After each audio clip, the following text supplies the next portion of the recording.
Hello and welcome to our YouTube channel, The Ministry of the Real Truth.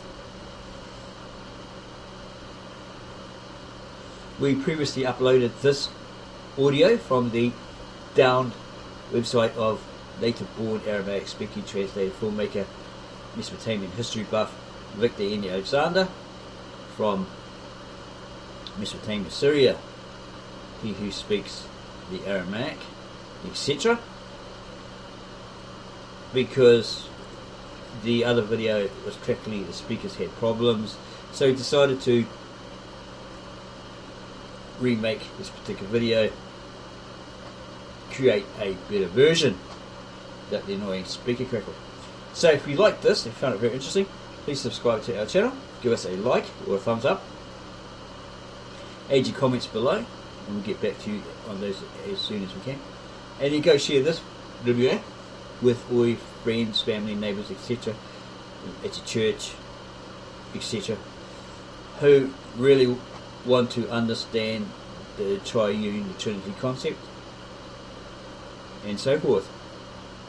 Thank you for taking the time to watch this, our latest video upload. We hope you enjoy it.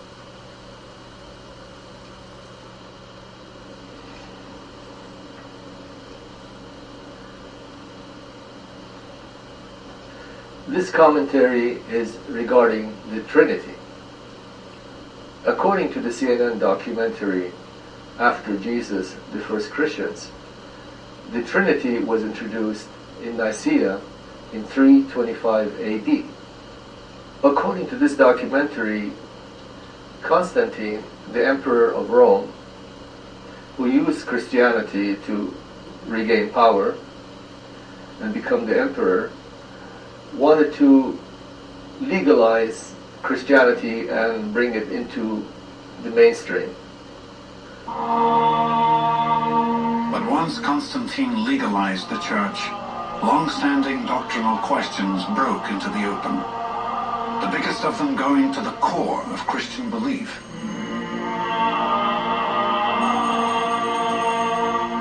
Was Jesus truly the Son of God, or just a wise man? The Nicene Creed was formulated at this time. Constantine didn't care which side won this debate.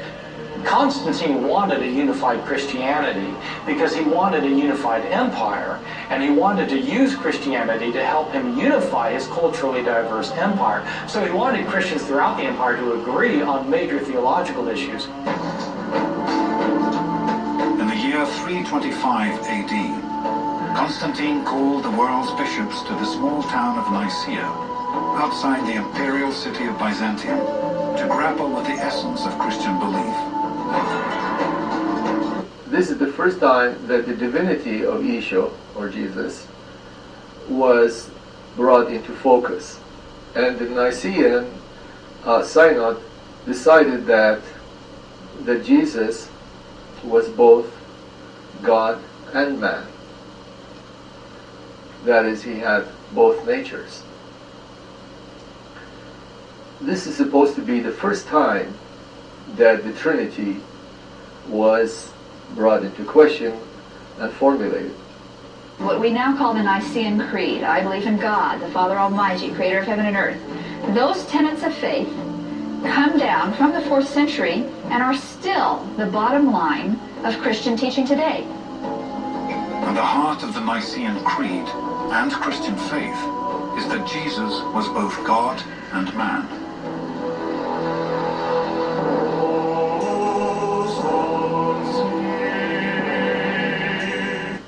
However, according to the same documentary, the early Christians already had accepted that Isho, Jesus, was God.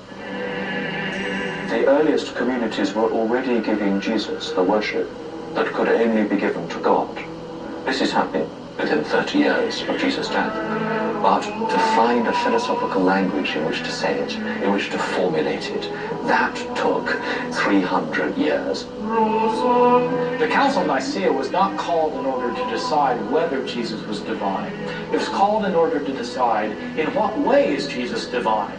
Is Jesus a secondary deity, a subordinate deity, or in fact is he equal with God the Father? And the side that won out was the side that declared that Jesus was equal with God the Father, that he had always been God.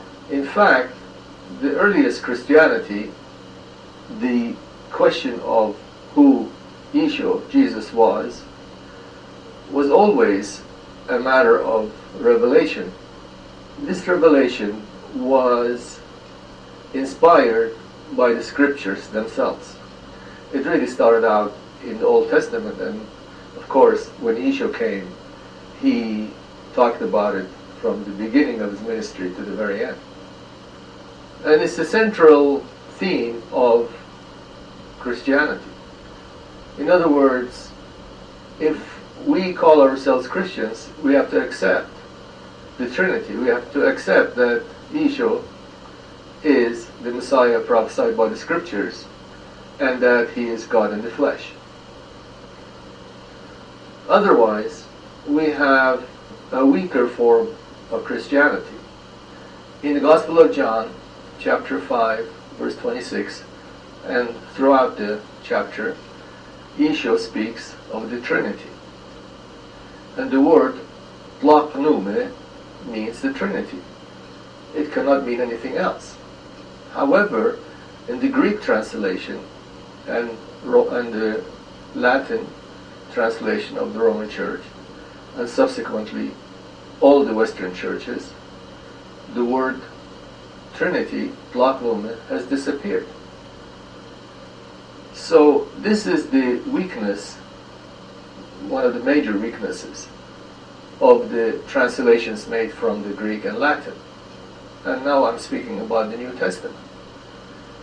So when you take out the word the Trinity, you call into question the fact that Yeshua is God in the flesh.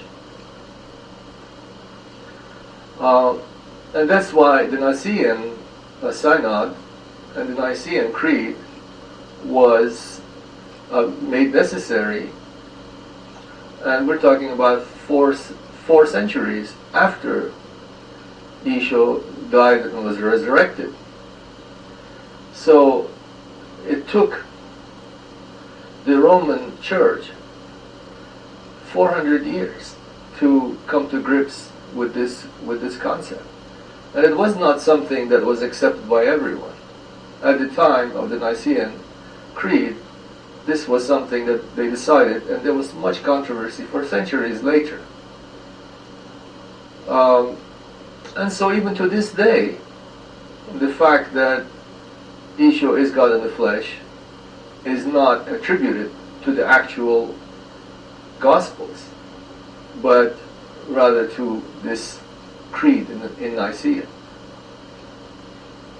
So the detractors of Christianity, then when they point out that the Roman Catholic Church invented the Trinity, can be justified if you really don't know the fact that the scriptures were originated in the ancient Aramaic and not in Greek and Latin.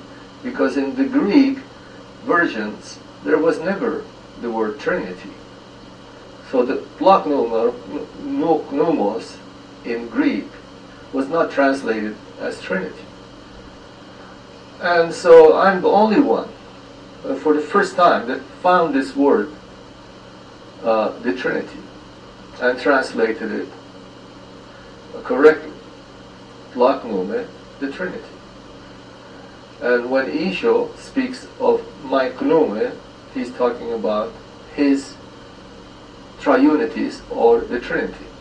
So in the year 325, when they met in Nicaea, where did they come up with this concept? That there was a Trinity, that Yeshua was both God and man. Is it something that Constantine invented to unify the empire, as this documentary suggests?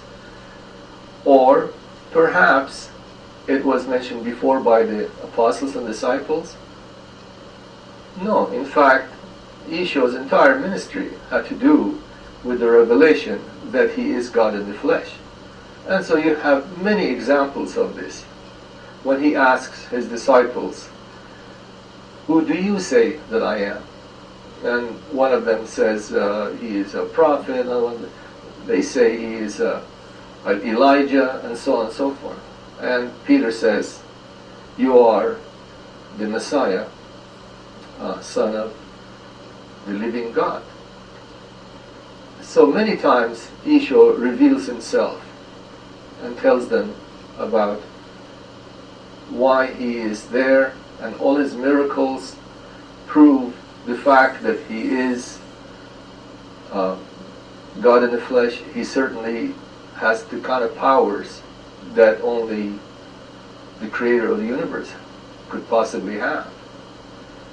So his entire ministry, his death and resurrection, proves that everything in the Old Testament that was prophesied by Isaiah, by Zechariah, by Jeremiah, everything was true, and it was a harbinger of his coming to the world.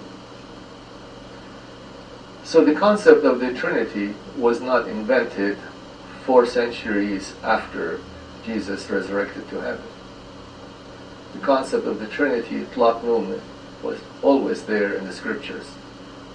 And I'm going to speak more about this subject from other perspectives in the future. Thank you for listening.